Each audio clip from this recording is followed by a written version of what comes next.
Dear student, हमारे पास exercise है 1.4 और उसका फर्स्ट क्वेश्चन है।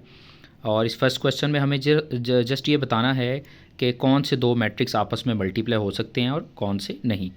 तो इसके लिए सिंपल सा एक मेथड है कि कोई भी दो मैट्रिक्स को आपने चेक करना है कि कंफर्म करना है कि वो मल्टीप्लिकेशन पॉसिबल उनकी है या नहीं। तो आप सिंपल जो है जस्ट लाइक ये देखिए, जैसे मैंने ये क्वेश्चन किया है, ये फर्स्ट मैट्रिक्स था और इसका मैंने ऑर्डर लिख लिया। डॉट लगाने के बाद सेकंड मैट्रिक्स का भी ऑर्डर लिख लें। तो अगर ये सेंटर में जो दोनों नंबर आ रहे हैं अगर ये आपके पास सेम है तो इट्स मीन कि आपका जो गिवन मैट्रिक्स है आप उनको मल्टीप्लाई कर सकते हैं। तो ये सब में मैंने सेम यही लॉजिक अप्लाई किया है। अब ये सेकंड क्वेश्चन में देख लें, इसमें भी दोनों में देखें 2/2 और डॉट 2/2। तो सेंटर वाले जो दो नंबर हैं अगर आपके पास वो सेम है तो इसका मतलब कि आप उन दोनों को मल्टीप्लाई कर सकते हैं। तो इन सब क्वेश्चन में ये थर्ड में देखें कि इसका जब मैंने ऑर्डर लिखा, इसका ऑर्डर था 2/1 का, तो सेकंड मैट्रिक्स था 2/2। तो ये सेकंड वाले देखें, इसमें 1 है और इसमें 2 आ रहा है, तो जो कि ये दोनों नंबर आपस में सेम नहीं है। तो इसका मतलब कि ये जो मैट्रिक्स है इनको आप मल्टीप्लाई नहीं कर सकते। और बाकी जो तमाम मैट्रिक्स है वो सारे के सारे जो है वो आप उन दोनों को मल्टीप्लाई कर सकते हैं। तो ये फर्स्ट क्वेश्चन बहुत सिंपल सा था। इसी तरह इसका हमारे पास जो है वो सेकंड क्वेश्चन है। तो सेकंड क्वेश्चन में देखें, इसमें भी हमें उसने दो मैट्रिक्स गिवन किए हैं, ए और बी दो मैट्रिक्स हैं, और साथ में फर्स्ट पार्ट है ए और बी और सेकंड है बी ए। तो साथ मेंशन किया है कि इफ़ पॉसिबल। तो इसमें भी सेम वही रूल रहेगा, आप ए और बी आप उन दोनों का हम क्या करेंगे, ऑर्डर लिखेंगे। तो फर्स्ट का ऑर्डर था 2/2 डॉट, सेकंड का है 2/1। तो दोनों नंबर सेम है सेंटर में, तो इसका मतलब कि हम इन दोनों को मल्टीप्लाई कर सकते हैं। सो मल्टीप्लिकेशन जो है ये बहुत सिंपल सा मेथड है कि हमारे पास, अब ये देखें मैंने एरो लगाए हैं, इस रो को आपने मल्टीप्लाई करना है इस कॉलम के साथ, यानी फर्स्ट नंबर को इस फर्स्ट नंबर से फिर प्लस लगाएंगे और सेकंड नंबर को इस वाले सेकंड नंबर से। तो यही रूल जो है वो सेकंड रो के साथ भी अप्लाई करेंगे। जो कि फर्स्ट जो था ये पॉसिबल था, इसको हमने आपस में मल्टीप्लाई कर दिया और ये इसका आंसर आ जाएगा। अगर आप गौर करें तो ये सेकंड वाले जो नंबर है ये बताते हैं कि ये मल्टीप्लाई हो सकते हैं, और ये जो बाकी नंबर आएंगे 2 और 1, ये आपका जब आंसर आएगा तो अगर आप गौर करें और वही सेम इसका ऑर्डर होगा, यानी जो मल्टीप्लाई करने के बाद जो आपको आंसर मिलेगा उसका जो ऑर्डर होगा वो वही नंबर्स होंगे जो आपको यहाँ पे रिमेनिंग हमारे पास नंबर बच जाते हैं। अगर गौर करें आप, सेकंड जो क्वेश्चन है इसका बी ए, और बी ए के साथ मेंशन है कि अगर ये पॉसिबल है तो करें। तो इसमें देखें हमने ऑर्डर लिखा तो सेम वही रूल जो हम ऑलरेडी सीख चुके हैं। तो फर्स्ट वाले का था 2/1, डॉट लगाने के बाद मैंने सेकंड का लिखा और सेकंड का है 2/2। तो 1 और 2 ये आपस में सेम नहीं है, तो इसलिए ये पॉसिबल नहीं है, इन दोनों को हम मल्टीप्लाई नहीं कर सकते। उसके बाद हमारे पास थर्ड क्वेश्चन है फाइंड द प्रोडक्ट। तो इस थर्ड क्वेश्चन में भी हमने सबको आपस में मल्टीप्लाई करना है। तो ये थर्ड जो क्वेश्चन है ये बहुत ही सिंपल है। तो इसमें भी अगर आप ऑर्डर देखें, फर्स्ट वाले का जो है ऑर्डर और सेकंड वाले का, इन दोनों के सेंटर वाले नंबर सेम आएंगे, तो इनको सबको हम आपस में क्या कर सकते हैं, मल्टीप्लाई कर सकते हैं। आप इनको खुद ट्राई करें, मल्टीप्लिकेशन बहुत ही ईजी है और आप इजीली इन्हें सॉल्व कर सकते हैं। उसके बाद इसका फोर्थ पार्ट है, इसमें भी देख लें, ये थोड़ा सा लेंथी क्वेश्चन था, मैंने इसे सॉल्व किया है डिटेल से। फर्स्ट वाले का ऑर्डर है 3/2 और सेकंड वाले का है 2/2। तो ये देखिए सेंटर वाले दोनों नंबर सेम है, इसका मतलब है कि हम इन दोनों को क्या कर सकते हैं, मल्टीप्लाई किया जा सकता है। तो वही रूल रहेगा जो मैं ऑलरेडी बता चुका हूँ आपको, इस रो को इस कॉलम से पहले मल्टीप्लाई करना है, फिर इस सेकंड रो को फर्स्ट कॉलम से, थर्ड रो को फर्स्ट कॉलम से, ये देखे कर दिया, और सेंटर में प्लस लगाना है।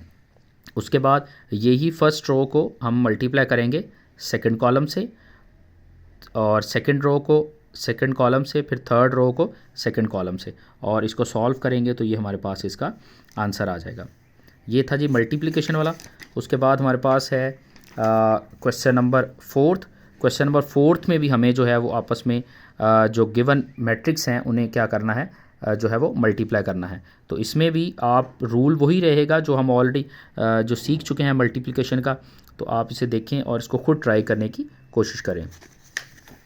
इसका बी पार्ट भी है, सेम वही मल्टीप्लिकेशन आप इसमें करेंगे। इसी तरह सी पार्ट में भी देख लें, हमें सिंपल जो है इनको आपस में क्या करना है, मल्टीप्लाई करना है। और ये सारे के सारे इसके पार्ट मैंने सॉल्व किए हैं। तो हाँ, इसमें ये देखें लास्ट वाला जो पार्ट था, इसमें सारी की सारी जो एंट्रीज़ हैं वो ज़ीरो से मल्टीप्लाई हो रही हैं। तो हमें इसको कोई ज़रूरत नहीं है मल्टीप्लाई करने की, क्योंकि हमें पता है कि ज़ीरो को किसी भी नंबर से ज़रा आप देते हैं, मल्टीप्लाई करते हैं तो वो ज़ीरो ही आता है। तो इसलिए मैंने इसका डायरेक्ट आंसर लिख दिया। बल्कि ये क्वेश्चन जो है डी वाला, इसको आप ज़रूर कीजिएगा, इसमें बहुत बच्चे कंफ्यूज होते हैं। उसकी रीज़न ये है कि जस्ट यहाँ पे ओवर में वैल्यू आ रही है, तो ओवर का कोई इतना डिफ़िकल्टी वाली बात नहीं है। आप जस्ट जब इसको ये देखें 8 मल्टीप्लाई बाय 5/2 करोगे तो ये 2 इसको डिवाइड कर देगा, तो 2 4 ज़ार 8 होता है, तो यहाँ पे सिंपल हमारे पास 4 बचेगा। इसी तरह ये सेकंड में देखें 2 3 ज़ार 6, तो ये ओवर ऑटोमेटिकली जो है ख़त्म हो जाएगा। उसके बाद हमारे पास था क्वेश्चन नंबर 5। क्वेश्चन नंबर 5 में गिवन था कि a is equal to A B multiply करें और वो इक्वल होगा बी ए के। तो हमें ये प्रूव करना है क्या वैसे सिंपल में जो है मल्टीप्लिकेशन में देखा जाए, एग्जांपल के तौर पे 5 मल्टीप्लाई बाय 2 ले लें और 2 मल्टीप्लाई बाय 5 ले लें, उसका आंसर सेम आता है। बट मैट्रिक्स की जो है वो जो है उसमें ऐसा नहीं होता। अब ये अगर गौर करें, ये देखें लेफ्ट हैंड साइड है a मल्टीप्लाई बाय b, दो मैट्रिक्स को a और b जो गिवन थे मैंने उनको मल्टीप्लाई किया, तो इसका आंसर देखें -10 -17 2 और 4 आ रहा है। बट जब हमने b और a को मल्टीप्लाई किया तो उस केस में ऐसा नहीं है। तो अगर आपके पास a और b है और उसको आप b a कभी भी सेम नहीं कह सकते, क्योंकि इनका आंसर सेम नहीं आता। उसकी रीज़न ये कि ये आपके पास मैट्रिक्स फॉर्म में है, तो जब आप मैट्रिक्स को मल्टीप्लाई आपस में करते हैं तो ये मल्टीप्लिकेशन में दोनों सेम नहीं होते। इसके बाद इसका b पार्ट है, इसमें है हमारे पास a और B C is equal to A B into C. तो लेफ़्ट हैंड साइड में देखें, पहले आपको इसमें क्या करना है, बी सी ब्रैकेट में है, तो ब्रैकेट का हमें ऑलरेडी पता है कि प्रेसिडेंस जो है वो हाई होती है, तो हमें पहले बी सी को मल्टीप्लाई करना है। पहले बी सी को आप मल्टीप्लाई करेंगे, जो इसका आंसर आएगा उसको आप फिर ए के साथ मल्टीप्लाई करके तो हम इसका आंसर फाइंड आउट कर लेंगे। ये आपके सामने आ चुका। इसके बाद है जी इसकी right hand side. Right hand side में देखें कि ए बी और सी, पहले ए बी को हम दोनों मैट्रिक्स को आपस में मल्टीप्लाई करेंगे, जो इसका आंसर आएगा लास्ट पे जाके फिर हम उसको सी के साथ मल्टीप्लाई करेंगे। तो अगर आप इसमें गौर करें तो इसमें hence A brackets B C is equal to bracket A B C, ये दोनों के आंसर सेम आएंगे। तो जब हमारे पास 3 वेरिएबल आ जाते हैं तो उसमें जो आंसर्स हैं इसमें सेम आते हैं।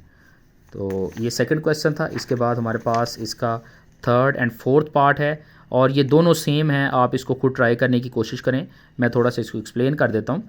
इसमें इसकी लेफ़्ट हैंड साइड देखें b प्लस सी, आपको b और c को पहले प्लस करना है, प्लस करने के बाद जो आंसर आएगा उसको a के साथ आपने मल्टीप्लाई करना है। इसी तरह इसकी राइट हैंड साइड जो है ए बी प्लस ए सी, तो ए बी को आप मल्टीप्लाई करके उसका आंसर फाइंड आउट करेंगे, देन ए सी को, तो जो इन दोनों के आंसर्स आएंगे लास्ट पे आप उनको प्लस कीजिएगा। तो ये दोनों क्वेश्चन सेम थे, इसमें सिर्फ उसने एडिशन को परफॉर्म किया है और इसमें सब्ट्रैक्शन को किया है। तो आप इन दोनों क्वेश्चंस को खुद सॉल्व कर सकते हैं। नेक्स्ट है जी हमारे पास क्वेश्चन नंबर 6, वेरीफाई दैट। तो इसमें है first question A B whole transpose is equal to B transpose और ए ट्रांसपोज। तो इसमें हमें पहले लेफ़्ट हैंड साइड देखें ए बी को पहले मल्टीप्लाई करेंगे, मल्टीप्लाई करने के बाद जो है लास्ट पे हम इसका ट्रांसपोज लेंगे, क्योंकि ए बी जो है ये पहले मल्टीप्लाई हो रहे हैं फिर इसका ट्रांसपोज है। तो जो इसकी राइट साइड है, राइट साइड में बी ट्रांसपोज और ए ट्रांसपोज, यानी पहले आपको इसका ट्रांसपोज लेना है फिर ए का ट्रांसपोज, दोनों का ट्रांसपोज लेने के बाद आपने इसको मल्टीप्लाई करना है और ये दोनों साइडें जो है आपस में सेम आएंगी। और जो इसका सेकंड पार्ट है वो भी सेम इसी तरह है, बी सी होल का transpose is equal to C transpose into B transpose.